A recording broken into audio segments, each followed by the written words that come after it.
Hello students, how are you? I hope you should be fine. मैं आपका दोस्त सैयद राशिद अली एक मरतबा फिर यूपीएससी को लेकर आपकी खिदमत में हाजिर हूँ कुछ नए पैटर्न के साथ। जो मैंने इस पर लिखा है आप देख लीजिए। देखिए, मुझसे अक्सर लोग कहते हैं कि सर इसकी शुरुआत कैसे करते हैं, तो मैंने उसको कोशिश की है पोर्ट्रे करने की। आप इसको समझिएगा। सबसे पहले मैंने लिखा है national council of educational research and training, NCERT। ये इसकी शॉर्ट फॉर्म है, ये फुल फॉर्म है। हमें बहुत से लोग कहते हैं कि हम यूपीएससी की तैयारी कर रहे हैं, तो उसके लिए इन छोटी बुक्स की क्या ज़रूरत है। जी, हर आदमी की अपनी एक ओपिनियन होती है, उसका पर्सपेक्टिव है, हमें उस पर नहीं जाना चाहिए। जो एजुकेशनिस्ट हैं इंडिया के, जिन्होंने ये राय फॉर्म की है, ये चीज़ें दी हैं, हमें उनको फॉलो करना चाहिए। देखिए, ये जो मैंने 4 बुक्स लिखी हैं, ये मैं आपको अपने 25 ईयर्स के जो यूपीएससी का मुझे एक्सपीरियंस है वो शेयर करूँगा। देखिए, मैंने 4 बुक्स लिखी हैं एनसीईआरटी की। पहले history, geography, political science, social science and economics. ये जो 4 बुक्स हैं, पहले आपको यहाँ से स्टार्ट करना है, और उसमें इस पर मत जाइएगा कि ये छोटे दर्जे की किताब है, छोटी क्लास की है। आपने अगरचे पढ़ा भी इनको होगा, अब आप भूल गए होंगे क्योंकि आपने उस नज़रिए से उसको नहीं कभी पढ़ा था कि मैं इसको यूपीएससी के लिए यूज़ करूँगा। तो इसलिए उसे मत जहन में रखिएगा। बस आप यहाँ से शुरू कीजिए, ये आपके लिए मील का पत्थर साबित होगी अगर आप एनसीईआरटी की ये बुक्स शुरू करते हैं। जब आप आगे बढ़ जाएंगे, या स्टूडेंट टू स्टूडेंट डिपेंड करता है किसकी कैसी मेमोरी है, जितनी जल्दी आप ये 4 बुक्स कवर अप कर लेंगे, आप आगे बढ़ जाएंगे। उसके बाद हम अक्सर ये पूछा जाता है, लोग अक्सर बेशतर कंफ्यूज रहते हैं स्टूडेंट्स के एज ग्रुप, एज लिमिट कितनी है, तो वो मैंने कोशिश की है बताने की। जनरल के लिए 32, ओबीसी के लिए 35, एससी और एसटी के लिए 37।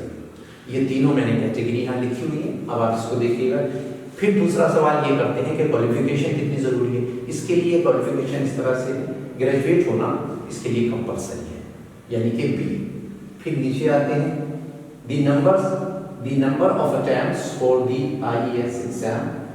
जनरल कैटेगरी 6, जो जनरल से ताल्लुक़ रखते हैं वो 6 मरतबा इसके लिए कोशिश कर सकते हैं, 6 मरतबा बैठ सकते हैं। सेकंड पे आते हैं ओबीसी 9 अटेम्प्ट्स, जिनका ताल्लुक़ ओबीसी से है वो 9 मरतबा कोशिश कर सकते हैं, उससे ज़्यादा नहीं कर सकते। तो उनको जनरल से ज़्यादा 3 मरतबा का बेनिफिट है, उसको वो फ़ायदा उठा सकते हैं। अब आते हैं एससी और एसटी में, schedule caste and schedule tribe. Unlimited attempts till 37 years of age.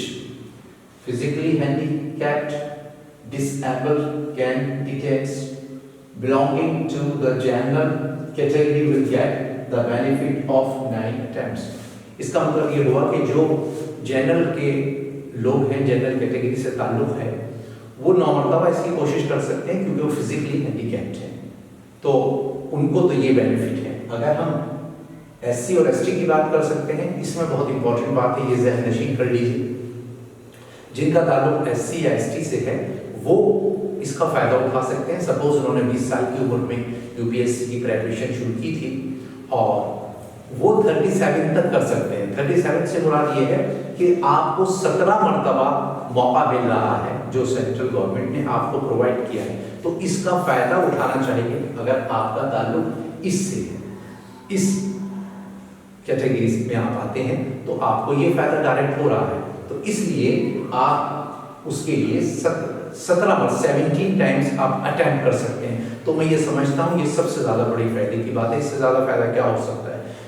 General वालों को 6 मरतबा, ओबीसी वालों को 9 मरतबा, और आपको 17 मरतबा। तो जिन लोगों को 17 मरतबा मिल रहा है उनको ज़रूर फ़ायदा उठाना चाहिए और बार बार कोशिश करनी चाहिए। तो ये मैंने इसमें ये लिखा है चंद चीज़ें, ये आप अपनी नोटबुक में लिख लीजिए। कहीं कोई कन्फ्यूजन होता है तो आप इसको देख लीजिए। और आखिर में मैं फिर यहीं पर एंड करता हूँ अपनी बात। ये 4 जो मैंने सब्जेक्ट्स लिखे हैं एनसीईआरटी के, आप इसको ज़रूर पढ़िएगा। आपको अगर कोई कंफ्यूज कर रहा है, कोई कुछ कह रहा है, तो आप उसकी हरगिज़ बात मत मानिएगा, आप इसको पढ़ते रहिएगा। मैंने हज़ारों स्टूडेंट्स पढ़ाए हैं, इससे उनको बेनिफिट हुआ है, तो मैं चाहता हूँ कि मैं अपना एक्सपीरियंस, अपनी नॉलेज, अपना तजर्बा आपके साथ शेयर करूँ। तो चलिए बस आज इतना ही, फिर मैं कल दूसरी वीडियो में आपके साथ फिर कुछ चीज़ें शेयर करूँगा। जब तक के लिए इजाज़त दीजिए। Thank you very much.